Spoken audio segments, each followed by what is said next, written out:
images, and you can remind him of that if he doesn't do anything about it. So is the superintendent, and so are the school board members. So you can take it to them that way. You point out to them, this discrimination and retaliation and bullying, which is what it is, are happening. You need to do something about it. You're in a position to do something about it. If you don't do anything about it, it's deliberate indifference, and deliberate indifference puts you on a hook. Now, how explicitly you want to put that, it depends on what the relationship is. When I write those letters, I don't usually spell all of that stuff out because I don't want to sound any nastier than I have to. But what is important is that they should have notice. They need to know that it's happening, and then they don't do anything about it, and then they're on the hook. And at that point, they will almost certainly fix it. And if they don't fix it, then you can make an OCR complaint, take it to a hearing, whatever. Okay. Thanks. Are there any other questions? Si el caso es de un niño que tiene ya IEP y está designado como Specific Learning Disability, si se aplicara el plan 504, en concreto, ¿cuál sería el cambio que tendría ese niño en la escuela? After having an IEP for the child, what will be the things that will be covered under this plan after an IEP? Which plan? Are we talking the IEP or what? What would 504 do for a child that has had an IEP? So the child has an IEP for specific learning disabilities. Okay. What would the 504 plan entail? Well, it's going to be involve the details on the kid, certainly. You don't necessarily need a 504 plan, but they have to take care of the kid's disabilities. They can't blow it off, and they can't say, because he has an IEP, I don't have to pay any attention to that. So, whatever the district has admitted he needs, they got to keep doing it. And if it's not, if what they're doing isn't working, they have to do more. And if they're not taking care of his, if they're not accommodating his disability, if they're not giving him the special ed services that he needs to succeed, they're violating 504 for sure. They may be violating the IEP, but they're certainly violating 504. You can probably pursue it under both statutes.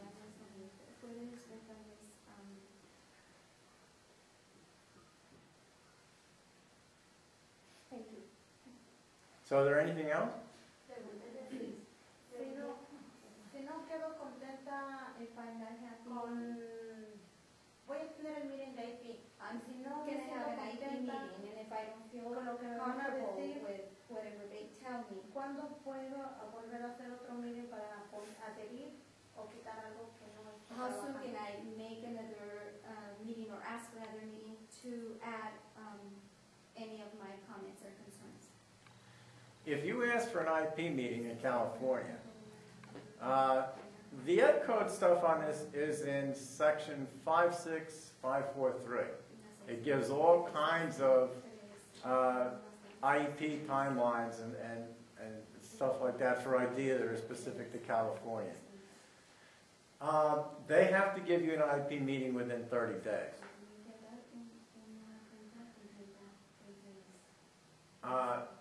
If you're not happy, then you have to say in writing that you're not happy and why. If they want to give you services that are not appropriate, you can refuse those services. If they want to shove your kid in an SDC class when he doesn't belong there, you say, I'm not consenting to the SDC class. And at that point, either they're going to have to work it out with you, or they're going to have to take you to hearing and spend a few $1,000s to try to shove them in there. And if we get involved, we can probably make them back off. We usually succeed at that. In our experience, this district is pretty good that way. This district is, on the whole, very reasonable. There are districts out there that have to prove that they're going to tell you what to do, and they got to prove that they're the boss, and they're willing to spend money to do that. I come from such a district, Chino. But this district, as far as I can tell, is not on the whole like that. Usually you can work things out reasonably. We're also implementing that EDR. The which? EDR in January, What is EDR? early dispute resolution. Oh, that. You have to be careful on those type of resolution things, though. For example, we filed for a 504 hearing. This is a chafy joint. They really want to fight us on things. And they said, oh, we're going to offer you mediation. And well, mediation means that you have an impartial person who goes back and forth between the parties and helps you work things out. That's what a mediator is. It wasn't mediation. It was Amy Foodie, who is in charge of fighting kids at the SELPA, basically running the meeting, which is fine, just so long as you know that she's not a mediator. So I had to explain to the person that I'm working with, look, this is ADR, Alternative Dispute Resolution. We need to go. Maybe we can work out a deal, but don't go in there thinking she's a mediator. That's not what she is. That's not her job. Don't let them use the word mediation to make you trust her, because that's not what she's there for. She's there to represent the district.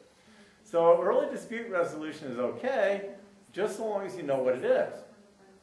And if it's not mediation, and they say it's mediation, you could end up saying all kinds of things and expecting that everybody wants to work things out with you, and all you end up doing is getting yourself in trouble and destroying your case. So you just have to know what it is you're getting into, and if you know what it is you're getting into, then it's fine. You can work it out. But you have to be careful to know that when you go to the SELPA's business is to make sure that you lose. That's just their job. They will give adult supervision to the district sometimes, so they can be helpful. They'll provide counseling services for the kids. You can get useful things out of the SELPA, but you have to remember that their job is to coordinate the district's response to you. And if the district wants to fight you, the SELPA's job is to make sure that they beat you. So you just have to realize you're not talking to your friends, and then everything is okay. Ooh. Oh. He can come in. No, I'm looking for Andres' mom. Angel mom. Oh, little guy. She was here. Where is she going?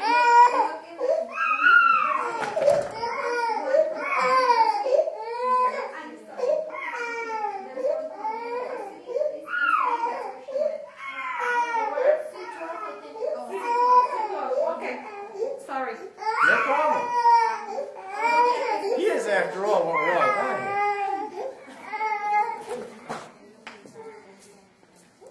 He's glad to be out here. He's not happy, but he's glad he's not in here. She has a question. Uh-huh. Si un niño es probable que pueda calificar con fallos por si fue identificado el PIS en la escuela, pero uno como madre está notando, él ha tenido 2 años consecutivos.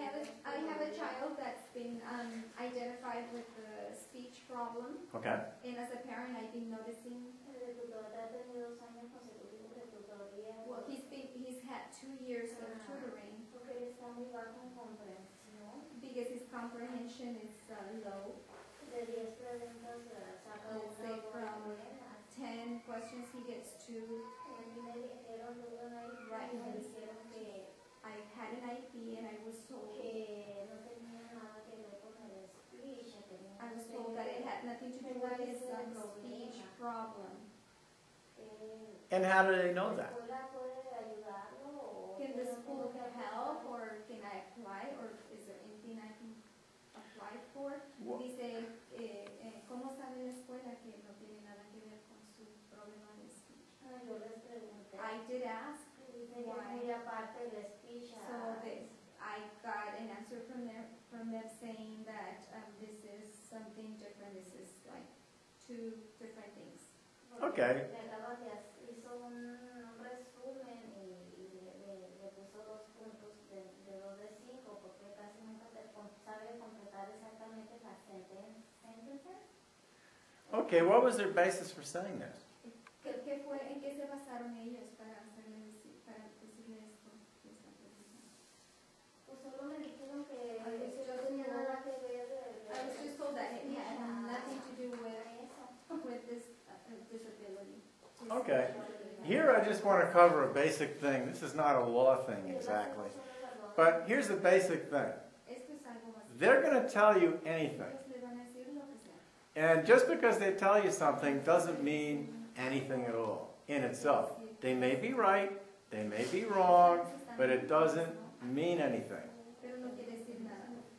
Because they got a lot of things in their minds. One of the things they got in mind is they got a lot of kids, they don't have enough money, they don't have enough people, they do have too many problems, and they're trying to solve their problem. Just like you and me, we're trying to solve our problems, and they're going to talk in order to solve their problems.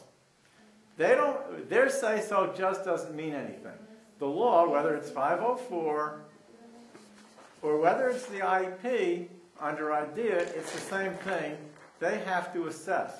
They have to actually assess in all areas of suspected disability, the law says, and they got to have an assessment that establishes things. They can't just say, oh, I think this and I think that, and you're supposed to just take that up like a baby bird taking a worm from mom. They have to be able to give you good reasons. And they have to have an assessment to support things. A rigorous, proper assessment by a school psychologist and by anybody else that's involved to look at this. If they don't do that, they could do a crappy job intentionally or for whatever reason. You are entitled under IDEA to ask for an independent educational evaluation. They got to give you the independent educational evaluation and pay for it. Or they got to refuse, and they got to file for a due process hearing against you to explain why their evaluation is okay. So they get to spend $10,000, $20,000 in due process fighting you to prove that their evaluation is okay. If they don't want to spend 5 or 6, oh, you're locked out? All right, hey, were you locked out? Not here, but if you want to learn about 504 and IDEA, come on in.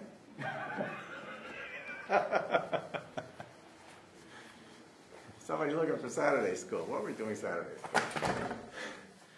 So they have to assess, and they have to give you the independent educational evaluation, or they have to take you to a hearing to prove why they don't need to. And you can, but you have to ask. And you have to get into the habit of saying, okay, what is your basis for saying that?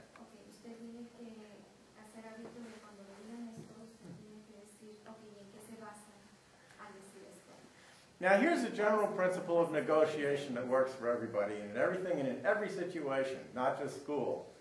One of the things that people do to beat you out of what you're supposed to have is they make you feel good if you give them what they want, and they make you feel bad and guilty if you don't give them what you want. It's all part of the game. People play that game from the age of 18 months up. People keep on playing that game when they become superintendents and special ed directors. So what happens is you go in there, and what you need is what your kid has to get. And what they want to make you feel is that what you need is that you go out of there being good friends. And we all want to be good friends, but you don't want to be good friends at the expense of your kid. So you're going to say, if you're going to get what your kid needs, they're going to show that they're not happy. Because for the same reason that if you tell the kid that he's got to get up and go to school, he's going to show that he's not happy because he's figured out that maybe he won't have to go to school if he's not happy. The special ed director, in the same way, will show you how they're not going to be happy and they're not going to think you're cooperative, you're not friendly, and you know, we just aren't getting along so good because you're saying you need what you need for your kid.